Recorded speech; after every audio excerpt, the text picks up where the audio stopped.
पधारते। 33 कौटी देवता,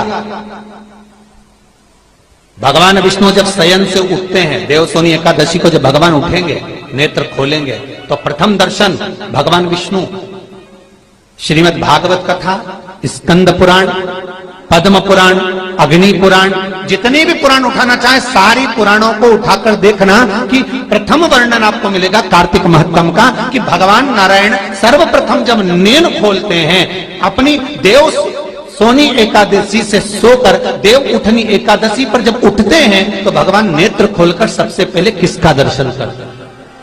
किसका दर्शन? स्कंद पुराण कहती है, विष्णु पुराण कहती है कि भगवान नारायण जब नेत्र खोलते हैं तो खुद की अर्धांगिनी लक्ष्मी भी नहीं, महाराज ब्रह्मा आदिक देवता सब खड़े, पर भगवान नेत्र नहीं खोलते। कब तक? जब भगवान शंकर अपने ही मुख से भगवान श्री हरि का गुणगान नहीं गाते, डमरू का नाद नहीं। आंवला नवमी का आप लोग साधना करते होंगे।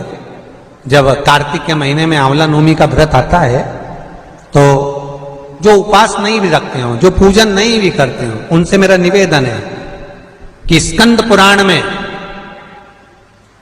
कार्तिकेय के पावन चरित्र में, स्कंद पुराण में स्पष्ट किया गया, और कल्याण का कार्तिक खंड पढ़िएगा, कभी योग लगे तो गीता प्रेस गोरखपुर का कार्तिक खंड पढ़िए।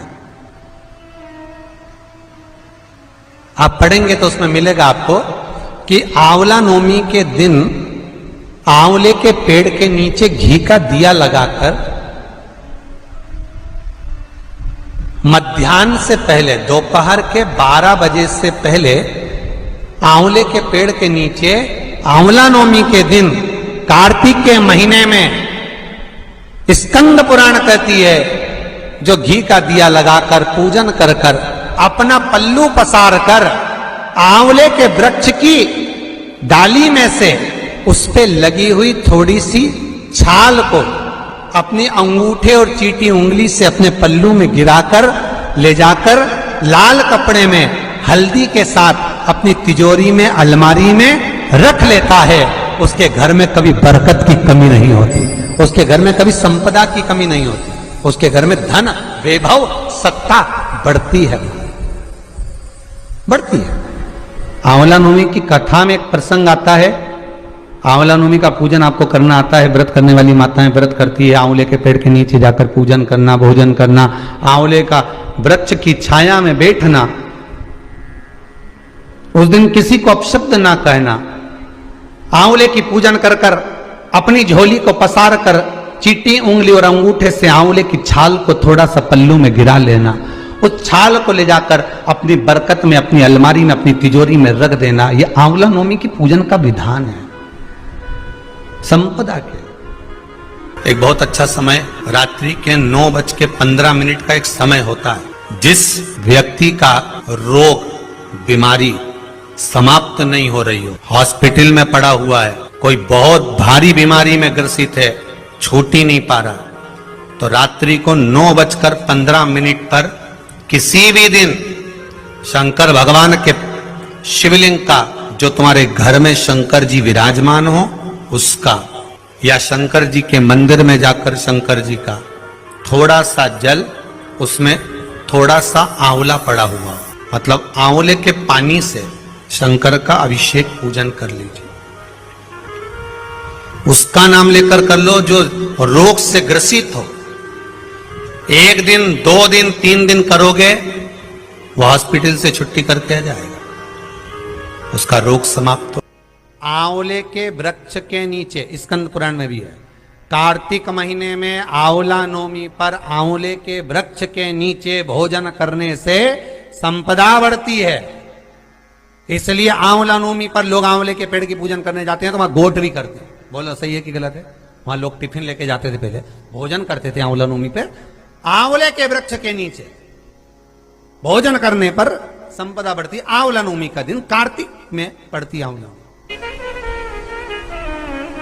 ठीक है। जगत गुरु शंकराचार्य जी कह रहे हैं मां तो कृपा कर दे। मां कहती है इसने कभी दान नहीं करा, पुण्य नहीं करा, सत्कर्म नहीं करा, तुम्हें कैसे दान दो? दान का फल दान।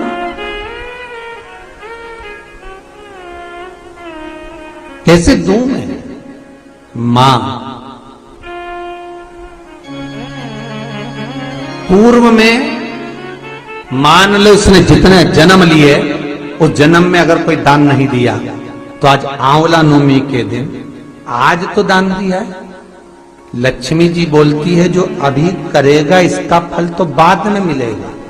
जगत गुरु शंकराचार्य जी कहते हैं मां मैं आपसे केवल इतना सा मांगना चाहता हूं, इस कली काल में आप मुझे वर दे दो कि एक दिन ऐसा हो आंवला नवमी का जिस दिन जो दिया जाता है उसका फल जीते जी ही मिल जाए। बस इतनी कृपा कर। जगत गुरु शंकराचार्य जी के शब्द देखिए। गौदान करा उसका फल बाद में मिलेगा, कुछ दान करा उसका फल बाद में। पर आंवला नवमी के दिन अगर आपने कुछ दान दिया है, आंवला नवमी के दिन अगर आपने दान किया है, उसका फल जगत गुरु शंकराचार्य जी माता लक्ष्मी से कहते आज की आज मिलना चाहिए। उसका फल हमें इसी पृथ्वी पर रहते रहते इस साह शरीर में मिलना चाहिए।